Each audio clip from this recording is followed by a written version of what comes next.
हासिल करने के लिए तवाज़ु और इनकिसारी की ज़रूरत है। अगर तुम्हें इल्म हदीस सुनना है, सीखना है, तो नीचे उतरो, इनकिसारी अख्तियार करो, तब तुम्हें इल्म हदीस नसीब होगा। बेशक बेशक।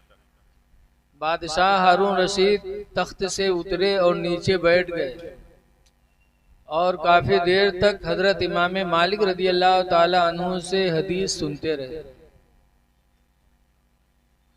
तो जब एक बादशाह, और वो भी दीनदार बादशाह, नीचे बैठे, तो हम और आपको बैठने में क्या हर्ज है, थोड़ी देर के लिए बैठ जाओ। क्या बात रही, बहुत खूब। इल्म बहुत बड़ी दौलत है। हदीस पाक में खुय्यरा सुलेमान अलैहिस्सलाम, हजरत सुलेमान अलैहिस्सलाम को इख्तियार दिया गया, ये अल्लाह के नबी हैं, बैनल इल्मी वल माली वल मुल्की, कहे सुलेमान पैगंबर, तीन चीजों में तुम्हें इख्तियार दिया जा रहा है, इल्म और माल और सल्तनत, तीनों में से जो तुम चाहो मैं तुम्हें इनायत कर दूं, तुम्हें अता कर दूं। बिशुनपुर के आदमी हो तो बादशाहत पहले मांगा, दौलत पहले मांगता, लेकिन सुलेमान पैगंबर ने क्या मांगा? हदीस पाक में फख्तारा सुलेमानुल इल्मा, तो हजरत सुलेमान पैगंबर ने इल्म को पसंद फरमाया, कहे अल्लाह इल्म अता फरमा दे। माल नहीं मांगा, सल्तनत नहीं मांगा, सुलेमान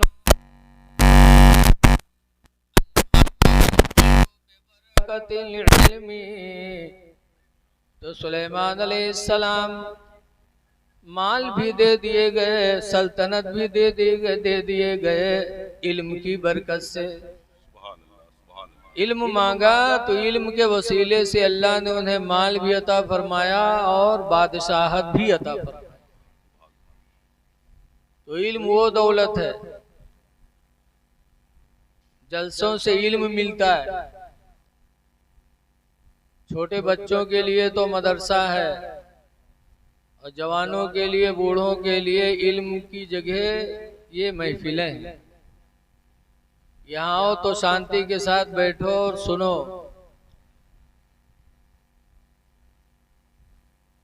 सुलेमान अलैहिस्सलाम को ऐसी बादशाहत मिली इल्म की बरकत से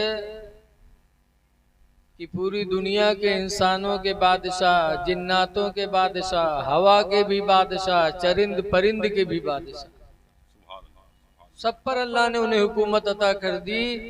किसके बदौलत? इल्म के बदौलत। इसीलिए सुलेमान अलैहिस्सलाम कहीं जाते थे तो प्लेन से नहीं जाते थे, प्लेन राहबे नहीं करे, तख्त पे उड़ते थे, तख्त पे, तख्त पे रहते थे, हवा को हुक्म देते थे तो हवा हजरत सुलेमान पैगंबर के तख्त को उड़ाकर चल देती थी। आज प्लेन उड़ती है, हवाई जहाज उड़ते हैं, तो हम लोग कहते हैं साइंसदानों ने कितनी तरक्की की। ये तरक्की है?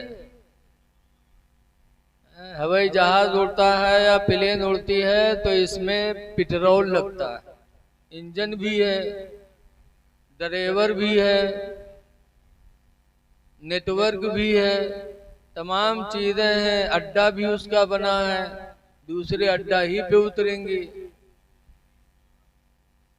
और सुलेमान अलैहिस्सलाम का तख्त, न कोई मशीन, न कोई पेट्रोल, न कोई ड्राइवर, न कोई नेटवर्क, सिर्फ सुलेमान के हुक्म का इंतजार होता था। वो हुक्म देते थे तो हवा उड़ाकर लेके चल देती थी। बेशक बेशक। भाई उनके तख्त कत्ता बड़ा रहा है नहीं कि 4 बाई 6 के रहा है। उनका तख्त था 40 गज चौड़ा, 40 गज लंबा, बहुत से लोग उस पे होते थे। एक मर्तबा हजरत सुलेमान अलैहिस्सलाम का तख्त उड़ता जा रहा था, उड़ते उड़ते मदीना के ऊपर से गुजरा। जब सुलेमान अलैहिस्सलाम की निगाह मदीने पर पड़े तो अपने साथियों से कहते हैं, ऐ साथियों सुनो सुनो, हादिही हिजरत नबी आखिर ज़मा, ये आखिरी जमाने में होने वाले पैगंबर की हिजरत की जगह है। सुभान अल्लाह, सुभान अल्लाह। पैदा होंगे मक्का में, जवान होंगे मक्का में, और लोग सताएंगे तो हिजरत करके इसी शहर में आएंगे।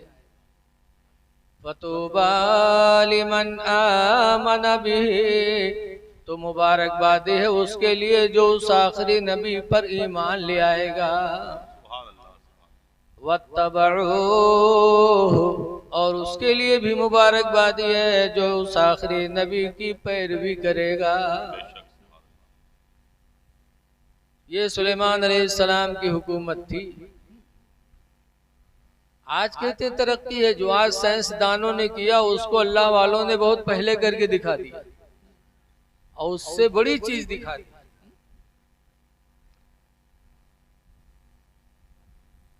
सुलेमान अलैहिस्सलाम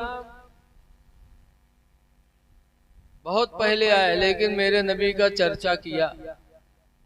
इसीलिए किसी कहने वाले ने कहा था, आए न थे हुजूर मगर उनका चर्चा था।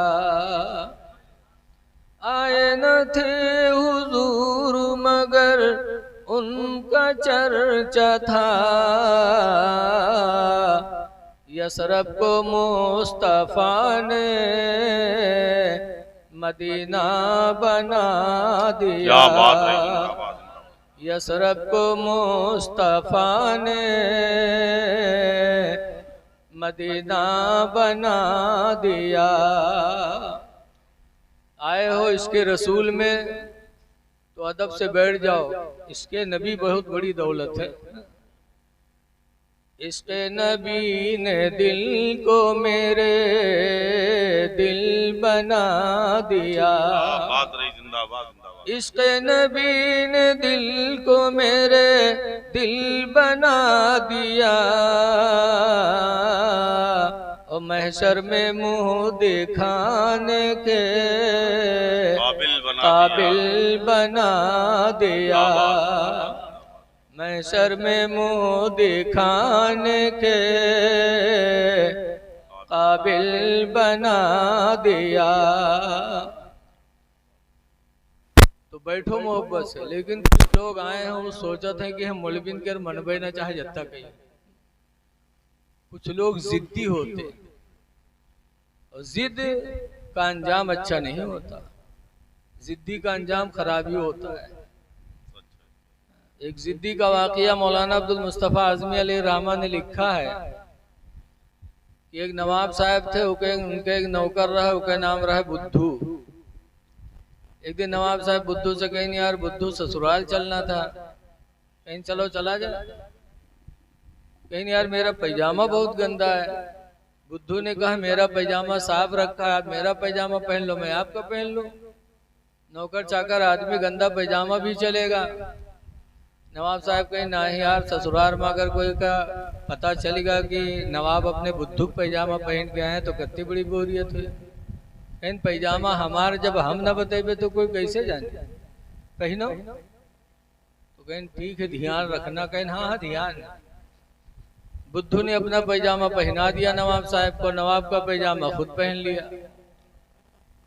नवाब साहब ससुराल पहुंचे तो नवाब साहब के लिए दरवाजा खुल गया, अंदर चले गए। अब बुद्धू के लिए बरामदा में 4 पाई पड़ गए। बुद्धू बरामदा में पड़े। गांव वाले का पता चला कि नवाब साहब आए हैं तो कुछ लोग मिले आए। जब मिले आए तो बुद्धू बाहर रहे, तो लोग पूछे बुद्धू भाई नवाब साहब कहाँ है? तो बुद्धू कहा था नवाब साहब से मिले थे तो उधर चले जाओ अंदर, अगर उनके पैजामा से मिले आए तो इधर मिल लो। तो लोग बहुत चौंके, कहीं नहीं कौन सी बात, कहीं बात ऐसा है अगर उनसे मिलेगे तो अंदर जाओ, उनके पैजामा से मिलेगे तो इधर मिल लो। अब नवाब साहब बहुत आग बगोला, लेकिन करें क्या बेचारे। जब लोग मुलाकात करके चले गए तो नवाब साहब निकले, डांटे लागे, कहे अरे सरकार गलती हो गई, भूल गया था, पहली गलती अल्लाह माफ करते, आपो माफ कर दो। खैर माफ कर दिया। फिर कुछ लोग मिले आए। जब फिर कुछ लोग मिले आए तो बुद्धू बहिरे, लोग पूछे बुद्धू भाई नवाब साहब कहाँ है? कहीं नवाब साहब तो अंदर है, लेकिन एक बात सुन लो, कहीं का कहीं नवाब साहब के पास जाओ, सब बात उनसे पूछो, लेकिन उनके पैजामा न पूछो कि तुम्हारा पैजामा कहाँ है। कहीं नहीं कहा है, कहीं बात ऐसे है, पैजामा न पूछो, बाकी सब बात पूछो।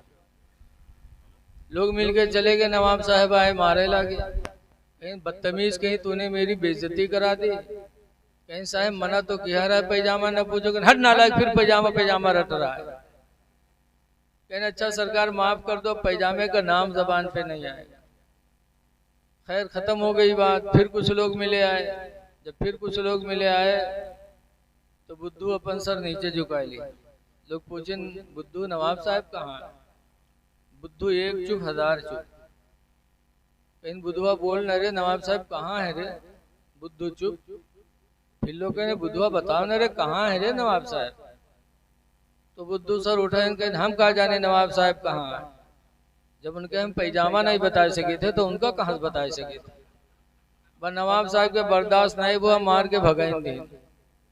तो उसने जिद कर लिया था कि हम पैजामा बताए के रहे, तो मारो गवा नौकरी हुए।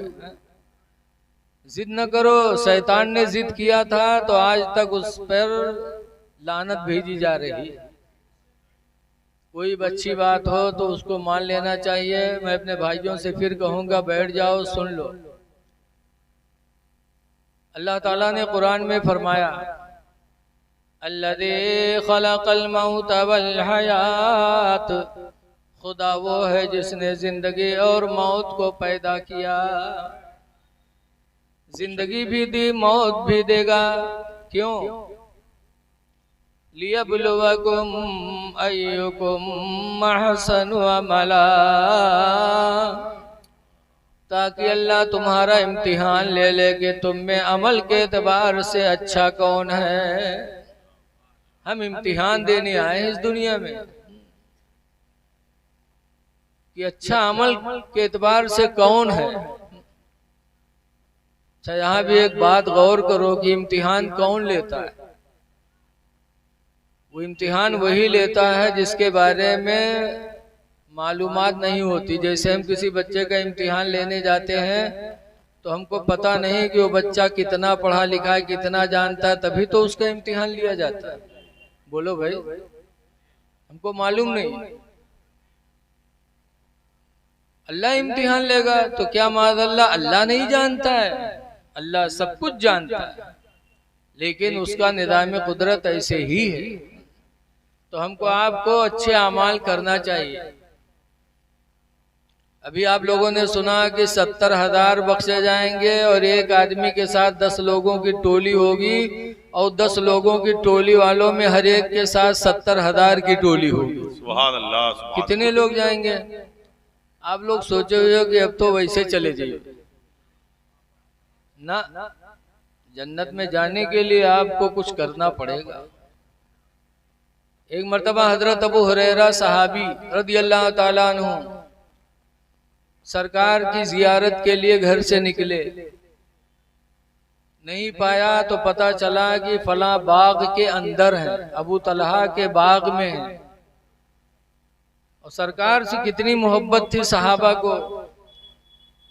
जब पता पाया कि अबू तलहा के बाग में सरकार है, जाने का रास्ता तलाश किया। अबू हुरैरा ने कोई रास्ता नहीं पाया तो उस बाग के पानी निकलने की एक नाली बनी थी, तो उसी नाली में अबू हुरैरा ने अपना सर मुबारक डाल दिया और घिसटते हुए अपने बदन को सिकोड़ते हुए नाली के अंदर से निकल गए बाग के अंदर नबी की जियारत के लिए। कितनी मोहब्बत थी साहबा के दिलों में। सुभान अल्लाह, सुभान अल्लाह। जब वहां पहुंचे तो सरकार ने अपना एक जूता निकाल के दिया और फरमाया अबू हुरैरा जूते को ले लो और मदीने की गलियों में जाके ऐलान करो, मन क़ाला ला इलाहा इल्लल्लाह फहुवा दखलल जन्नह, जिसने ला इलाहा इल्लल्लाह की बोली बोल दी वो जन्नत में दाखिल हो गया। जाओ ऐलान कर दो मदीने में। हजरत अबू हुरैरा सहाबी उसी जूते को लेकर के मदीने की गलियों में ऐलान करने लगे। जूता निशानी था कि सरकार की तरफ से भेजे गए।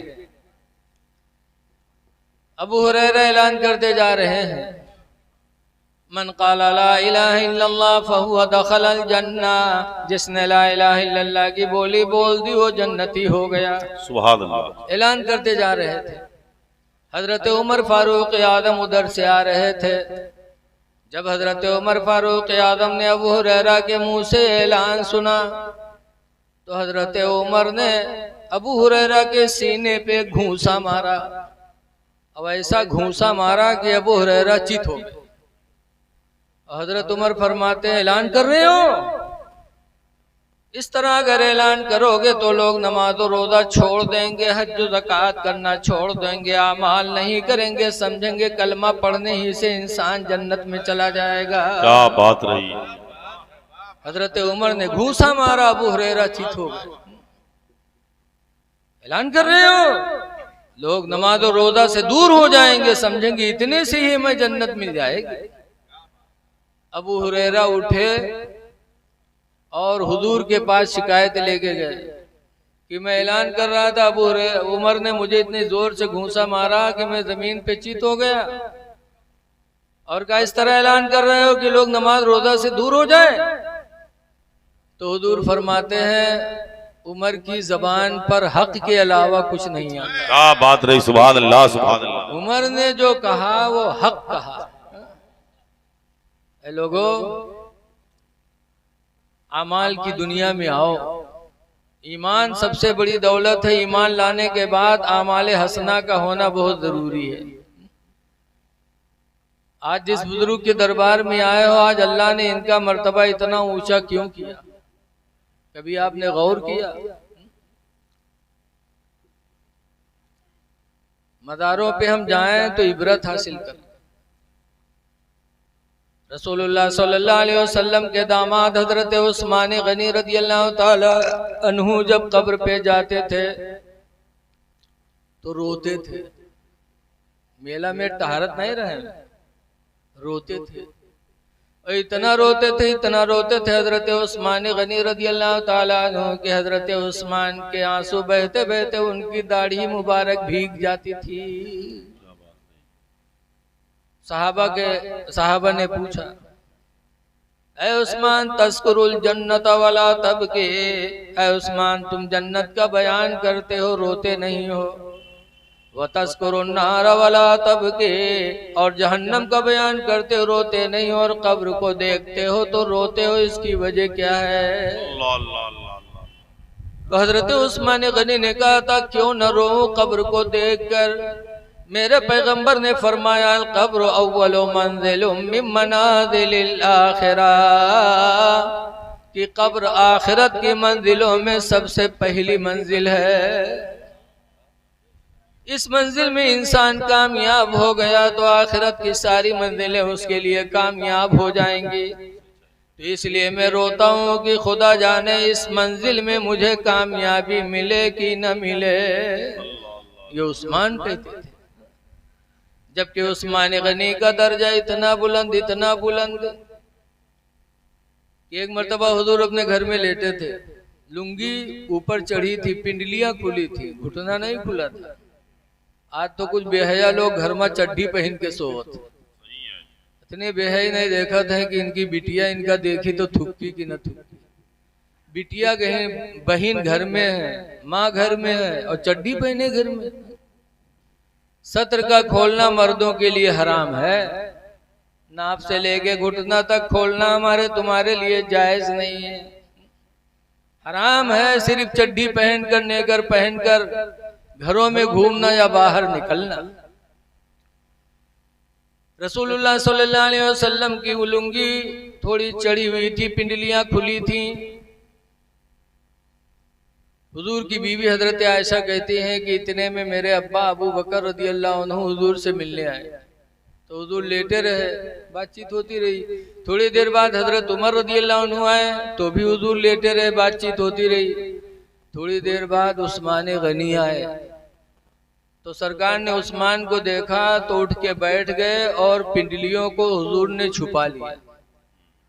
तो हजरत आयशा कहती हैं कि अल्लाह के रसूल, मेरे अब्बा अबू बकर आए तो आप ऐसे लेटे रहे, उमर आए तो आप ऐसे लेटे रहे, और उस्मान आए तो आप उठ के बैठ गए, पिंडलियों को छुपा लिया। तो हुजूर फरमाते हैं, उस्मान से मैं हया क्यों न करूं?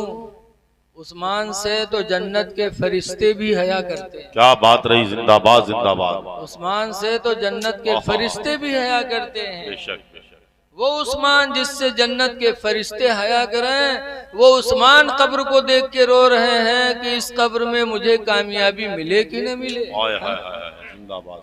आज हम इतने दिलेर हो गए कि मज़ारों पे आने के बाद भी चहल कूद। वजह यही है कि हम सबके दिल बहुत ढीठ हो गए, कुछ असर नहीं है, इतने ढीठ हो गए दिल। बताते हैं एक बुढ़वा रहा है, बीमार भवा तो के लड़का का घेरे बैठे, अब्बा ई बात अब्बा वो बात। अतने में यह बुढ़वा कहते, भैया रे भी हम बचबई ना। तो कहीं तब अब्बा, तो बुढ़वा कहते, जब हम मर जेबे ना तो हमरे कफन में पुरान कपड़ा लगाया, नवा ना लगाया। लड़के कहीं अब्बा यूं कहाँ हुई पई कि तुमका पढ़ाई लिखाई जवान के हो, शादी ब्याह के हो, घर कुरिया बनवाओ, सब कुछ की हो, मर जाइए, हम लोग कफन पुरान कपड़ा देवे। गाँव वाले कहा कहीं है अब्बा? तो बुढ़वा कहते, गाँव वाले चक्कर में पड़ के सारे हमका फंसाए दे रे। इनका है अब्बा? तो बुढ़वा कहते है, अरे पुरान कपड़ा में लपेट के रखे कब्र में, ताकि फरिश्ते जब हिसाब ले ये देखिए कफन पुरान। तो कहे तो बहुत पहले मर चुका है, का हिसाब होगा हुई, छोड़ो। तो छोड़ छाड़ चले जाइए और नवा कफन में लपेट कर रखिए, जुड़ते जुड़ जाइए कि नहीं जुटी है रे। ऐसे ऐसे दलाल बुढ़वा पर है कि जिंदगी भर तो दलाली करवे कि मरे के बाद 420 करे सोचे। क्यों? दिल ढीठ हो गए। ऐ लोगों, अल्लाह से डरो, कब्र का मुहासबा बहुत अहम है। सच है। कब्र एक ऐसी मंजिल है कि आला हजरत इमाम अहले सुन्नत भी कब्र को याद करके अपने नबी की बारगाह में दुहाई करते हैं, या रसूल अल्लाह, खड़े हैं मुनकर नकीर सर पर, न कोई हामी न कोई यावर। खड़े हैं मुनकर नकीर सर पर, न कोई हामी न कोई यावर। अब बता दो आकर मेरे पैगंबर कि सख्त मुश्किल जवाब में है। बता दो आकर मेरे पैगंबर कि सख्त मुश्किल जवाब में है। इसलिए हमें मज़ारों पे जाना चाहिए तो अदब का लिहाज करना चाहिए। ये सब देख रहे हैं, इसीलिए हम सब की माँ हजरत आयशा रदियल्लाहु ताला अन्हा कहती हैं कि हुजूर के विसाल के बाद हुजूर के रोज़े अनवर में मैं जाती रहती थी, कब्र अनवर के पास बैठी रहती थी।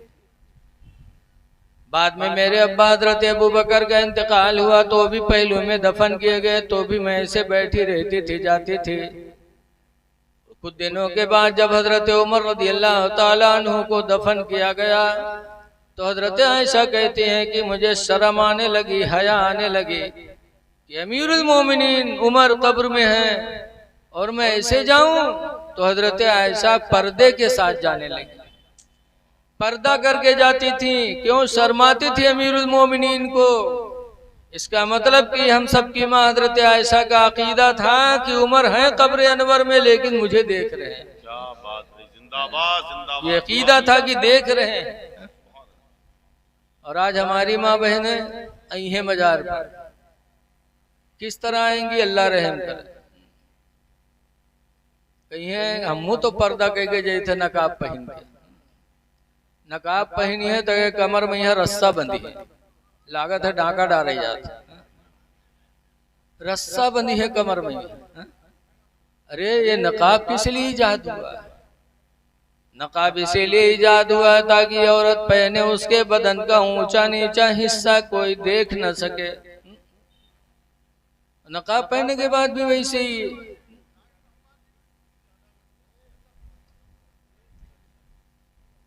ऐसे ही हमारे बहुत से नौजवान भाई, देखिए अल्लाह ने लिबास अता किया है। अल्लाह कुरान में फरमाता या बनी आदम कद अंज़लना अलैकुम लिबासा, ऐ आदम की औलाद मैंने तुम पर लिबास उतारा है। ये लिबास अल्लाह ने उतारा, क्यों? युवारी सौआतिकुम, इसलिए लिबास उतारा है कि ये लिबास हमारी इज्जत को छुपा ले। और दूसरा मकसद है वरीशा, और इसलिए भी अल्लाह ने उतारा कि इस लिबास से इंसान खूबसूरत हो जाए। दो मकसद के लिए अल्लाह ने लिबास उतारा। पहला मकसद इज्जत को छुपाना, इसीलिए हमको इसका ध्यान देना चाहिए। लेकिन हमारे बहुत से नौजवान पहनिए पैंट तो इतनी चुस्त बनवाई है, इतनी चुस्त बनवाई है कि पिछली दुकान देखो तो 2 हिस्से में बटी नजर आओ, कतना ऊंचा कत्ता नीचा सब दूरे से दिखाते। चुस्त लिबास पहनने से इस्लाम ने मना किया है। लिबास का काम है इज्जत का छुपाना। लेकिन आज हम लोग समझते, हमारी माँ बहनें भी समझते नहीं लिबास उतरा है ताकि खूबसूरत लगो। एक आदमी था बनारस गया, साड़ी की मार्केट से गुजरा, साड़ी बिकात रहा है तो सोचिस कि हम अपने मेहरुआ खाते लाव ले लिए, तो वहू ले ली से एक साड़ी लाल कलर के, और घरे लेके आओ के मेहरुआ कलर अतनी करिया कि कोयलो फेलू के सामने। साड़ी पहन तो बहुत खुश, जल्दी से नहाए के साड़ी पहने से पहने के बाद मर्दवा के सामने गए, कहा था देखो हम कौन में लागी था, तो कहे तुम तो वैसे लागा तो जैसे कोयला के ढेर में आग लगी। तो गुस्सा के नोच के बहाई दी। लिबास पहनने के बाद पहले सोचिए कि हमारी सतर छुपी है कि नहीं छुपी है। कब्रों पे आओ तो इसका एहसास करो। हदीस पाक में ज़ोरुल कबूरा, कब्रों की जियारत किया करो। क्यों? लिअन्नहा तुज़क्किरुल आखिरा, इसलिए कि कब्र की जियारत तुमको मौत की याद दिलाती रहेगी। वलिअन्नहा तुज़य्यिदु फिद दुनिया, और इसलिए भी कब्रों की जियारत करो कि कब्रों की जियारत से दुनिया में तुम परहेजगार बन जाओगे। तो यहाँ हम आए तो कुछ सोचे कि हमें 4 दिन की जिंदगी अल्लाह ने दी है, हम अल्लाह को राजी कर ले।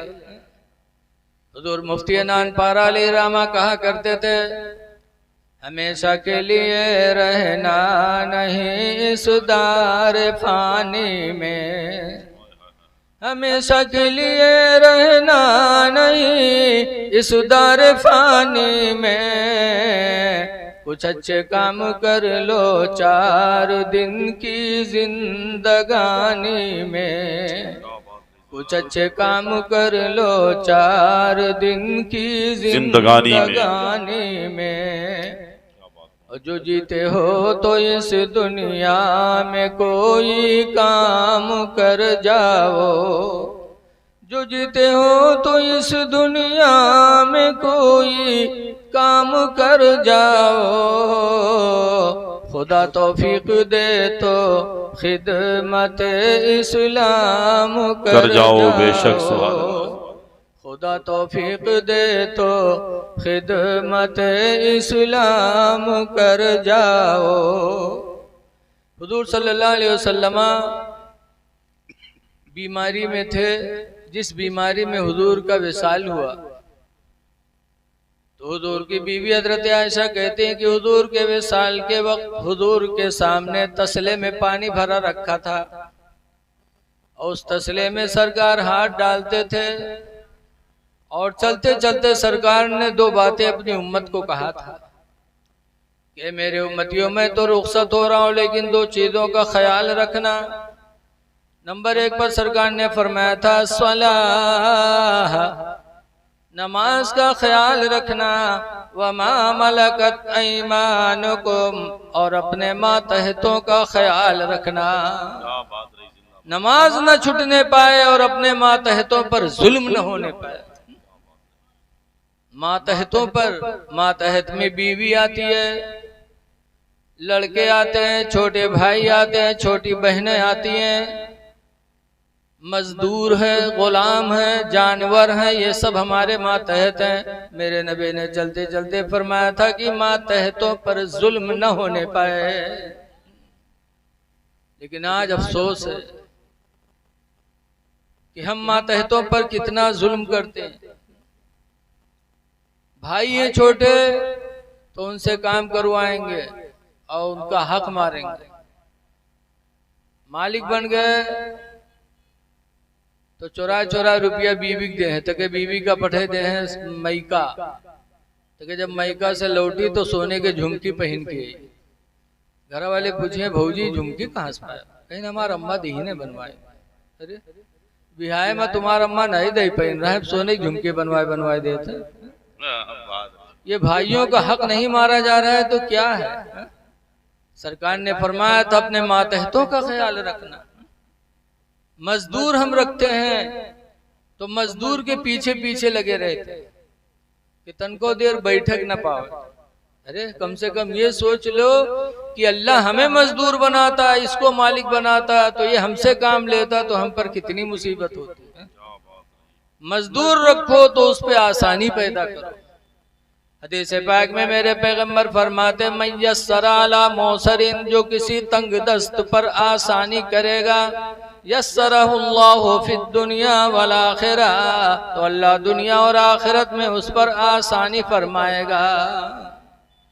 मजदूरों पे रहम करो, बीवी पे रहम करो। बीवी मातहत होती है। आज बात बात पे बीवी को मारना, गाली देना, घर से निकालना, नबी ने आखिरी टाइम वसीयत किया था कि मातहतों का ख्याल रखना, बीवियों को मारो ना। सरकार की हदीस से सरकार फरमाते अस्तौसो बिन्निसाई खैरा, ऐ मेरे उम्मतियों में तुमको वसीयत करता हूँ कि भलाई औरतों के साथ भलाई किया करो। फ़इन्नहुन्ना खुलिक़ना मिन दिलिन, इसलिए कि ये टेढ़ी हड्डी से बनाई गई हैं। औरतें टेढ़ी हड्डी से बनाई गई हैं। हड्डी टेढ़ी सीधी करोगे तो हड्डी टेढ़ी सीधी होगी, टूट जाएगी, लेकिन सीधी। ऐसे मेहरवन ज्यादा सोझियो तो तिलाक ले लें, लेकिन सोझ न हुई। टेढ़ी है तो टेढ़ी रही है, इसलिए इनको इनके हालत पे छोड़ दो, न मारो न इनको तलाक दो, सब्र करके जिंदगी गुजार लो, अल्लाह तुम्हारे दर्जात को बुलंद फरमा देगा। एक सैयद थे, सैयद अबुल हसन खिरकानी, बहुत मुरीद थे उनके, जैसे हजरत का मुरीद, हजरत के मुरीद पूरे गांव के लोग हैं सुना, ऐसे उनके बहुत मुरीद थे। तो एक दिन 10-12 मुरीद जुटे, कहीं चलो पीर साहब का देखिए वजह। उस जमाने में कोई सवारी तो थी नहीं, बेचारे पैदल चलते चलते खिरकान पहुंचे और वहां गए, हजरत के दरवाजा पर खटखटाए तो हजरत रहा नहीं, हजरत की बीवी रहा। बीवी दरवाजा खोली, मुरीद लोग सलाम कहीन, पूछी हजरत कहाँ है? तो बीवी चौंकी, कहीं हजरत हमरे घर में को हजरत है भैया? हजरत कौन? कहीं हजरत सैयद अबुल हसन खिरकानी। कहीं हाँ वो दज्जलवा का हजरत कहा था, उसके बकायम पर वो हजरत कब से हुई गवा? अब मुरीद लोग चौंके, कहीं हम लोग मुरीद हैं वो दो दज्जाल बतावा था। तो मुरीद पूछिन कि कहाँ गए हैं? कहीं जंगल गवाह, लकड़ी ले गवाह बयावत है। मुरीद लोग बेचारे खड़े थे, इतने में क्या देखते हैं कि हजरत सैयद अबुल हसन खिरकानी घोड़े जंगल के शेर पर बैठे हैं, लकड़ियों का बोझ आगे रखे हैं और घर की तरफ आ रहे हैं। जब घर पहुंचे बीवी देखी तो भाग घर में गए, हाय वो तो दुश्मनवा शेर बलावा। और मुरीद बेचारे कहाँ चले जाए? हजरत आए, शेर से नीचे उतरे, लकड़ी का बोझ उतारा, शेर ने हजरत के पैरों को चूमा, जंगल में जाने की इजाजत मांगी, हजरत ने इजाजत दे दी तो वो शेर दुम हिलाता हुआ जंगल चला गया।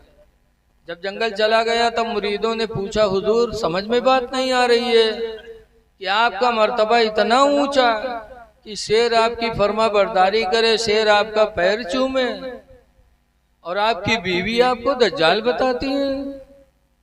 तो हजरत फरमाते हैं, सुनो, ये मर्तबा जो मुझे मिला है, ये विलायत का मकाम जो अल्लाह ने मुझे अता किया है, उसी बीवी की बदतमीजी पर सब्र करने की वजह से। क्या बात रही, जिंदाबाद जिंदाबाद। वो पढ़ी लिखी नहीं है, मेरे माँ बाप ने उससे निकाह कर दिया, अनपढ़ होने की वजह से मेरे साथ बदतमीजी करती रहती है, लेकिन अल्हम्दुलिल्लाह जिंदगी गुजर गई ना, आज तक मैंने मारा न कभी तलाक का इरादा किया, सब्र किया तो अल्लाह ने सब्र की बदौलत मुझे मकामे विलायत अता फरमा दिया। बीवियों पर हाथ न उठाओ, न मारो, न तलाक दो। कुरान कहता है आशिरुहुन्ना बिल मारूफ, उनके साथ अच्छा सलूक करो। इसीलिए मेरे नबी ने चलते चलते फरमाया था, मातहतों का ख्याल रखना। लेकिन आज देखा जाता है बीवी आवत है, अगर हफ्ता 2 हफ्ता हो जाओ लड़कवा मारे ना तो के महतरिये मोहल्लम घूम घूम का कही हमारा लड़कवा तो मेहरी आएगा। अल्लाह जाने कौन घूटी पिलाई दी से उगे तो हाथ है नहीं उठत है। आजकल ही बूढ़े हुए मार खवावत। अरे तुम भी सोचो कि तुम्हारी बच्ची भी किसी के घर में जाए। सच है। आज तुम अपने बहू के साथ बुरा सलूक करोगे, तुम्हारी बच्ची के साथ किया जाएगा। हुजूर ने फरमाया कमा तदीनो तो दान, जैसा करोगे वैसा पाओगे। मार न खिलाओ। रसूलुल्लाह सल्लल्लाहु अलैहि वसल्लम की जिंदगी हमारे लिए तुम्हारे लिए नमूने अमल है। लेकिन कुछ लोग हैं जो बाहर बिल्ली में दुपुक दुपुक के रही और घर में आई है तो मुझे पैसा ताव दे लागत है शेरे बबर आई, बड़ा रुआब घर में। एक आदमी था अपनी बीवी को बहुत मारता था और बीवी ने अपने माँ बाप की नसीहत पे अमल किया। जब घर से रुखसत हुई तो बाप ने कहा था मेरी बेटी शौहर के घर जा रही हो, अल्लाह ताला जिंदगी में खुशी के भी दिन देगा, तो बेटा जब खुशी के दिन आएंगे तो खुदा का शुक्र अदा करना, और मुसीबत के भी दिन आएंगे जिंदगी में तो बेटी सब्र का दामन न छोड़ना। बाप ने वसीयत करके भेजा तो बेटी सब्र करती रही, मार खाती रही, सब्र करती रही। अब आजकल हम लोग बिटियन का कौन मेर भेजा जाता है। बिटिया जब घर से निकली है तो रोईबे करी है, घर छूटत है, माँ बाप छूटत है। जब बिटिया रोवे लगे तो बप्पा का कहा था काहे डरा थे रे, जा डराए ना, अगर सर आंखें उठे तो क्या आंखें फोड़ दे सारे, अगर तन को बोला तो क्या सारे कत्ल करा दे, चाहे 10 बीघा जमीन बिकाई जाए। आजकल बप्पा पहलवान बनाए पठवाते घरे, तो मार खाए सब्र करी।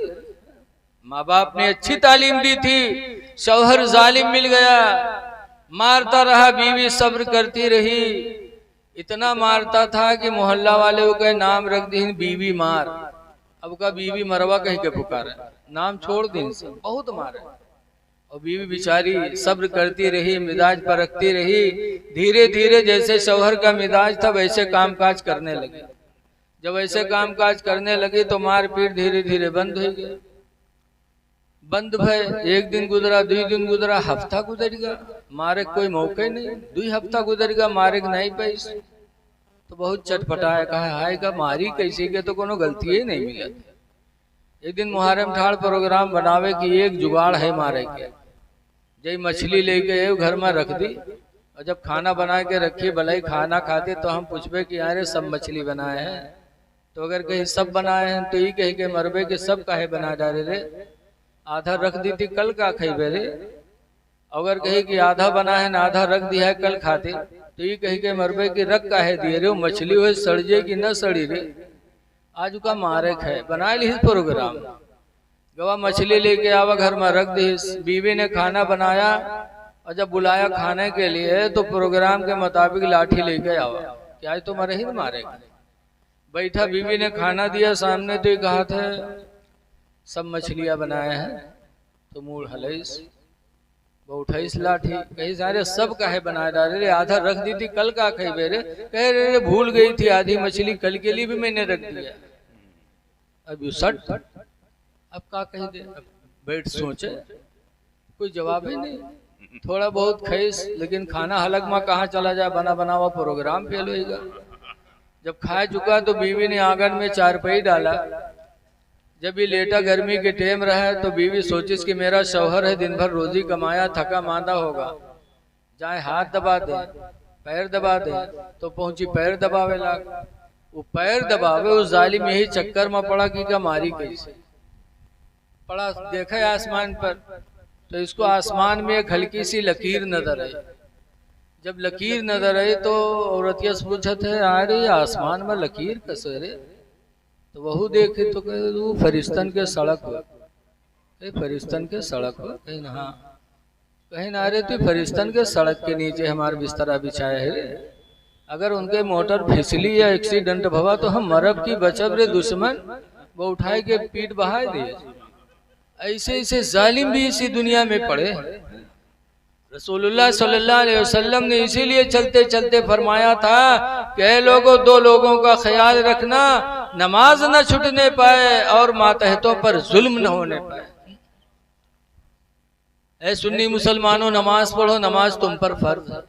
जिन पर फर्ज नहीं वो तो मस्जिद की चटाई तूरत, बंधना फोरत। अब आप पर फर्ज है तो आप नमाज के लिए मुतवज्जा नहीं होते। नमाज पढ़ो, नमाज हमारे आपके लिए बख्शिश का जरिया है, कामयाबी का जरिया है। इसलिए आप हजरात से गुजारिश है कि नमाजों की पाबंदी करो।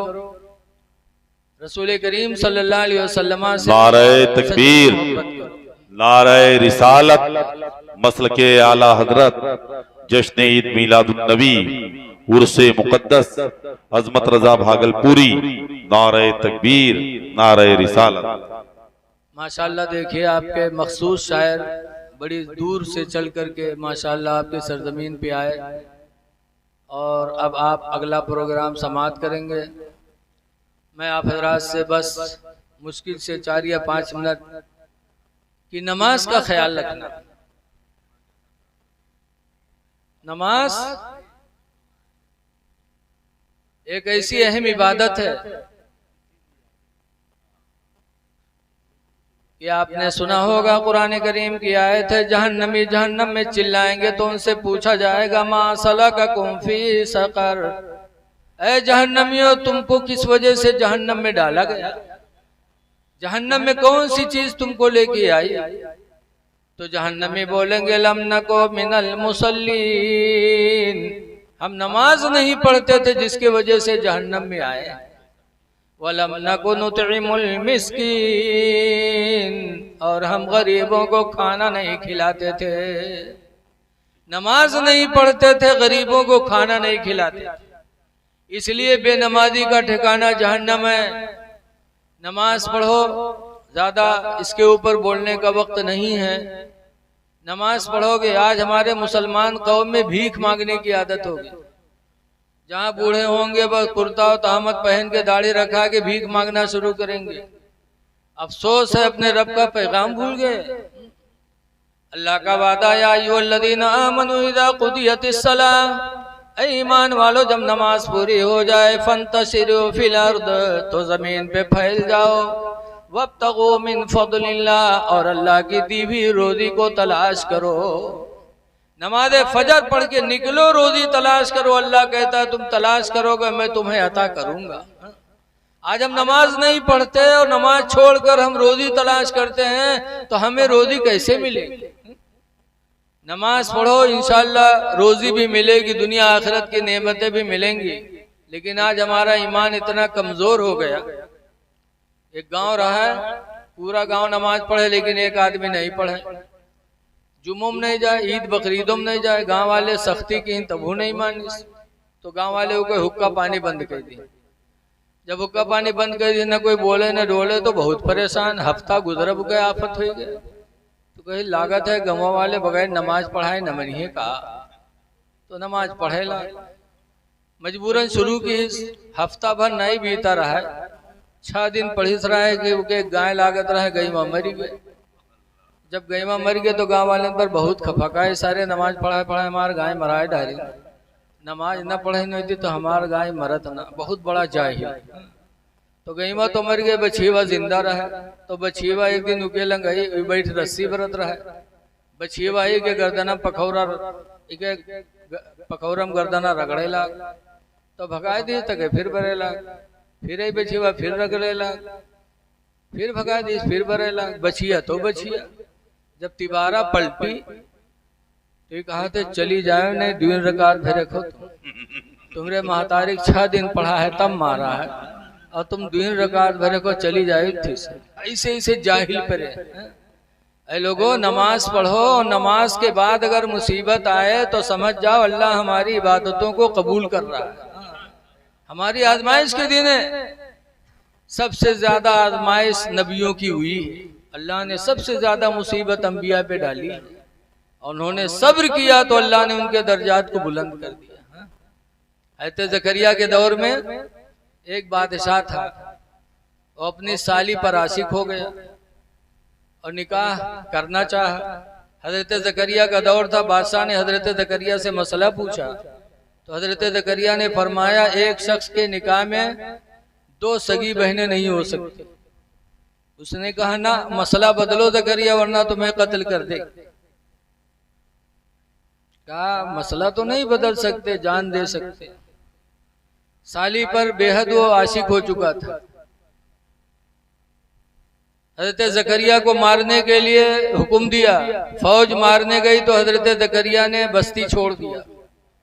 जान बचाना भी तो फर्ज है, बोलो, जान बचाना फर्ज है। हजरत ज़करिया ने बस्ती छोड़ दिया, फौज ने पीछा किया तो एक दरख्त खोखला था।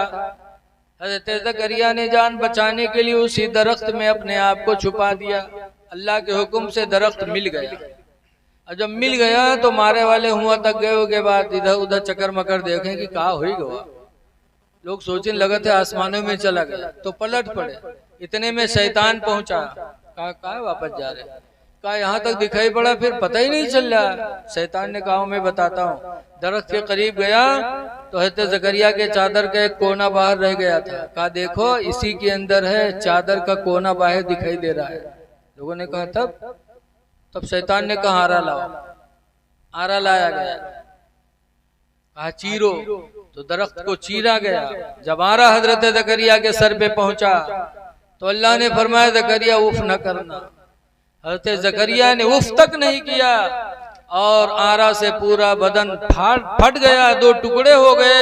लेकिन हजरत ज़करिया ने जान दे दी, अल्लाह के फरमान में कोई बदलाव नहीं होने दिया। इसलिए लोगों, अच्छे राह पे चलोगे मुसीबतें आएंगी, तो सब्र करो। आज भी सब्र का वक्त है, सब्र करो। अल्लाह का वादा है बार बार, इन्नल्लाह मअस साबिरीन, बेशक अल्लाह सब्र करने वालों के साथ। मुसीबतों में सब्र करो, अल्लाह आपके दर्जात को बढ़ा देगा। आज भी वही हाल है। बहुत से लोग साली का बलायल है, खिदमत करे खातिर कि आओ तेरे बहनिया के बच्चा भवा है, वो क्या तेने खवाओ पियाओ। वही खवावे पियावे, धीरे धीरे सलीवे का पटिया लेते और फिर बीवी का ठोकर मार देते। और माँ बाप भी इतने घिनौने हैं कि पठाई दे जहाँ हुए रहा चाहे जसो। अरे इस्लाम ने तुम्हें निगाहें दी हैं, अपनी आला औलाद की हिफाजत करो। बहरहाल आप हजरात से गुजारिश है कि नमाजों की पाबंदी करिए, और मुसीबतें आएंगी तो सब्र करना हमारा आपका काम है। सब्र करो, अल्लाह ताला खुशहाली का वक्त लाएगा। दुआ है कि जलसे कराने वालों के तमाम इंतजामात को अल्लाह ताला कबूल फरमाए। जनाब इमरान वकील साहब और मोहम्मद एक साहब और हैं जिन्होंने मुझे फ़ोन किया था, उनका नाम भूल गया। हाँ, मोहम्मद ईसा साहब, ये हाल ही अभी मिले तो नहीं है, मिलबो ना करिए, और शायद हम चले जाए तब वो न मिली। अच्छे दाई लोग हैं। बहरहाल किसी इंतजाम में लगे होंगे, अल्लाह सबको इसकी बेहतर जज़ा दे। मेहमान बहुत हैं, इन्हीं चंद बातों के साथ मैं अपनी तकरीर ख़त्म कर रहा हूँ। अस्सलामु अलैकुम व रहमतुल्लाहि व बरकातुहू।